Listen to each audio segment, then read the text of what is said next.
Hello दोस्तों, मैं हूं अखिलेश और आप देख रहे हैं अखिलॉजी। दोस्तों, सुबह के 5:30 हो रहे हैं और मैं इस समय छत पर हूं।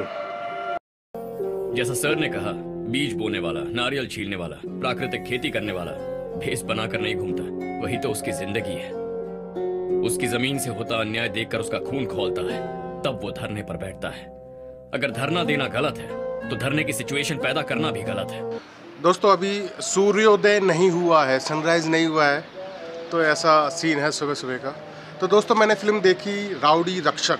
कापन का मतलब है सुरक्षाकर्मी या सुरक्षा गार्ड या बॉडीगार्ड, इस टाइप से। तो ये पूरी फिल्म देखने के बाद एक क्या कहते हैं ना कि 26 जनवरी या 15 अगस्त को हम लोग जब सिनेमा हॉल में जाते हैं स्कूल और कॉलेज बंक करके, तो जो फीलिंग होती है, सिर्फ हो हल्ला करना है, सीटी मारनी है, मज़े लेने हैं और वापस आ जाना है।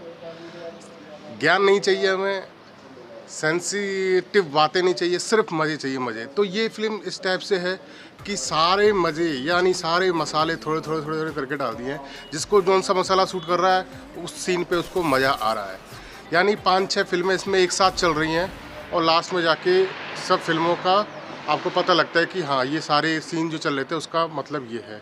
मीन्स सिक्योरिटी चल रही है प्रधानमंत्री जी की। உடல் தனியா விட்டு உயிர் தியாகம் செய்திருக்கிறது. வெயில் மழை பனி பார்க்காம தாய் நாட்டை காவல் காத்த நம்ம सोल्जर्स।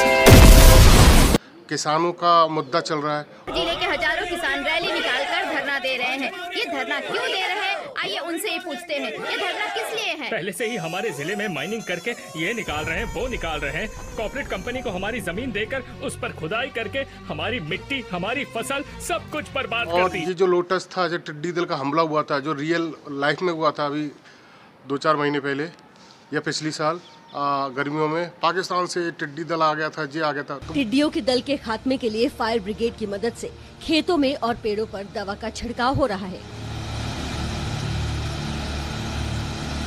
80 लीटर कीटनाशक और 4 फायर ब्रिगेड की गाड़ियों की मदद ली गई।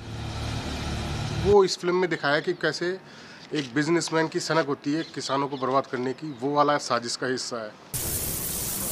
ये देखो आ गए। ये क्या, इतने सारे कहाँ से आ गए? आगे चलो दिखाता हूँ, इससे भी बड़े बड़े।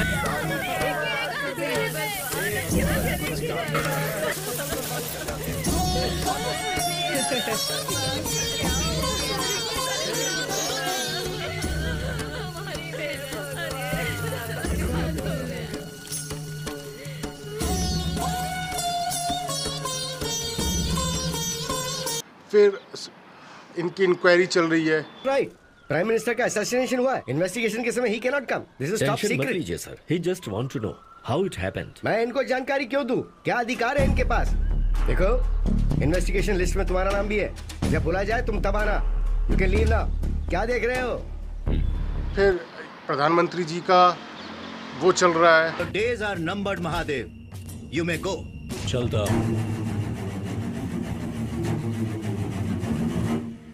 आपको क्या अलग से कहना होगा सर? तुम खुद को डिफेंस मिनिस्टर कहते हो, तुम ब्रोकर से कम नहीं। निकल जाओ बाहर। इधर लव स्टोरी चल रही है, इधर थोड़ा सा कॉमेडी भी चल रही है। तो मतलब जितनी चीज़ होती है एक फिल्म में वो सारी ठूस के रख दी, तो आप समझ नहीं पाओगे।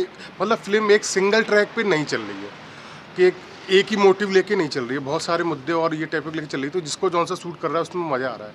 यानी कि 5-5 या 3-3 या 4-4 मिनट की फिल्में हैं बहुत सारी, और एक पूरे एक एपिसोड एक सीन में मीन्स अगर किसानों का मुद्दा चल रहा तो पूरा किसानों का 5 या 10 मिनट में किसान चलेंगे। पुलिस वालों को बंदूकें दीपावली में चलाने के लिए दी हैं क्या? सर, अभी तक तो किसान शांति से बैठे हैं। एक्शन लिया तो कुछ भी हो सकता है। वो तोड़ फोड़ कर सकते हैं या फिर आगजनी कर सकते हैं। समझ गया।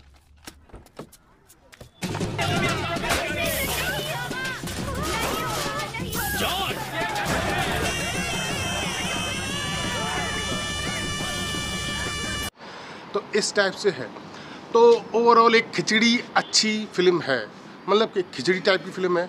और जिसको जौन सा मसाला सूट गया, तो ओवरऑल जब पूरी पिक्चर ख़त्म हो जाएगी ना, तो ऐसा नहीं लगेगा कि मज़ा नहीं आया, और ऐसा भी नहीं लगेगा कि बहुत ज़्यादा मज़ा आया। तो मतलब सो फीलिंग्स आएगी और अच्छी लगेगी, बुरी तो नहीं लगने वाली। मतलब मज़ा आया, थोड़ी डाउन हुई, फिर मज़ा आया, फिर हल्का सा थोड़ी सी बोरियत आई, फिर मज़ा आया, फिर बोरियत आई। और बोरियत में भी सबका टेस्ट अलग अलग है, किसी को वो चीज़ अच्छी भी लग सकती है और किसी को वो चीज़ थोड़ी सी बोरियत भी लग सकती है, जिसका जैसा टेस्ट है। लेकिन कंप्लीट फिल्म जब ख़त्म होगी तो कहते हैं ना पैसा वसूल, बस वो वाली फीलिंग्स आपको आएगी। तो सिंपल सी स्टोरी है, एक बिजनेसमैन है, चलता जब तक इसका फ़ायदा हो रहा है, राजनीति स्थिरता है देश में, जो भी इसके खिलाफ जाता है प्रधानमंत्री तो फिर वो अपने विधायकों से उसकी सरकार गिरा देता है, और ऐसे नहीं गिरती सरकार तो प्रधानमंत्री को ही षड्यंत्र में फंसा के टपका डालता है। ये आवाज सुनते ही दौड़ कर आगे आना और गोली छाती पर लेना, यही हमारा काम है।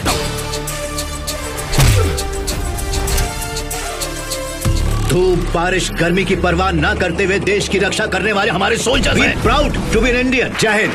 अब उसके बाद ये जो बेटा आता है इनका प्रधानमंत्री जी का, ये बन जाता है, ये थोड़ा वैसा दिखाया कॉमेडी टाइप का, ये दिल का सच्चा होता है, बस बोलना नहीं जानता ये अच्छे से, राजनीतिक पकड़ नहीं होती इसकी। हमारे सवालों के जवाब दीजिए। मशीन गन की तरह क्वेश्चन पूछोगे तो कैसे? To be very frank with you, कुछ सवालों के तो जवाब पता ही नहीं है मुझे, और कुछ सवाल समझ में नहीं आए।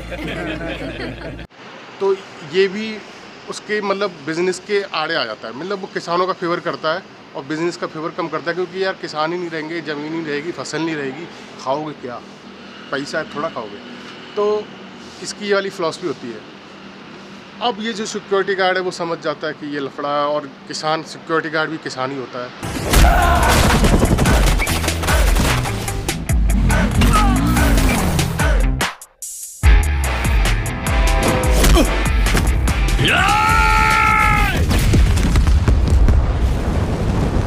फिर क्या चलता है क्या नहीं चलता है वो पूरा आप इस फिल्म में देख के एंजॉय करोगे।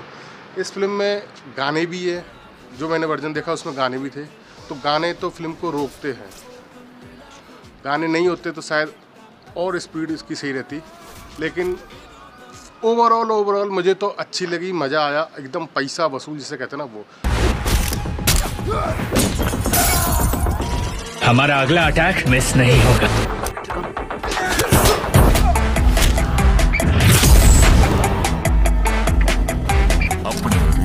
तो ये फिल्म तभी देखो जब कोई डिस्टर्ब करने वाला ना हो, 2.5 घंटे का समय हो, हेडफोन लगाओ और एक कुन्ना पकड़ लो, और फिर तभी उठो जब फिल्म ख़त्म हो जाए। क्योंकि इसके और गाने ऐसे हैं कि उस गाने टाइम पे आप है ना सुसु या ब्रेक करने जा सकते हो। तो दोस्तों बस इतना ही कहना इस फिल्म के बारे में। जय हिंद, वंदे मातरम।